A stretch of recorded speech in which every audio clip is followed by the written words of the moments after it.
Hi, this is Judy and Dan on behalf of Expert Village. We're going to talk to you about a booster seat 5-step test. The first step of the 5-step test is, can they sit all the way back in the seat?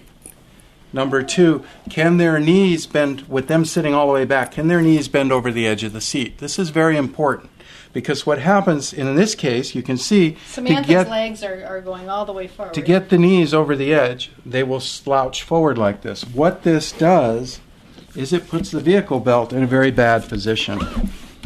What happens is the belt ends up, instead of being low across the waist and on the hips, the belt ends up riding up here into the abdomen, into what we refer to technically as the soft, squishy parts.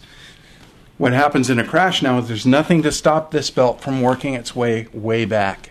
There have been cases, what's known as seatbelt syndrome, where the seatbelt worked its way all the way back to the spine. It causes a lot of damage.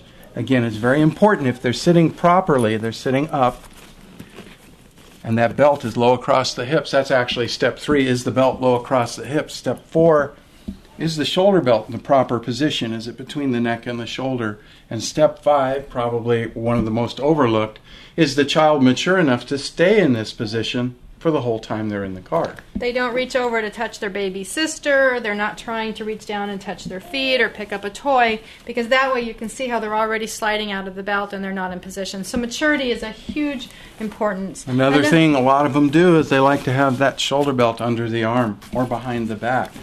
Very, very dangerous. What happens in a crash, they pancake over the belt like this. The forces throw them forward.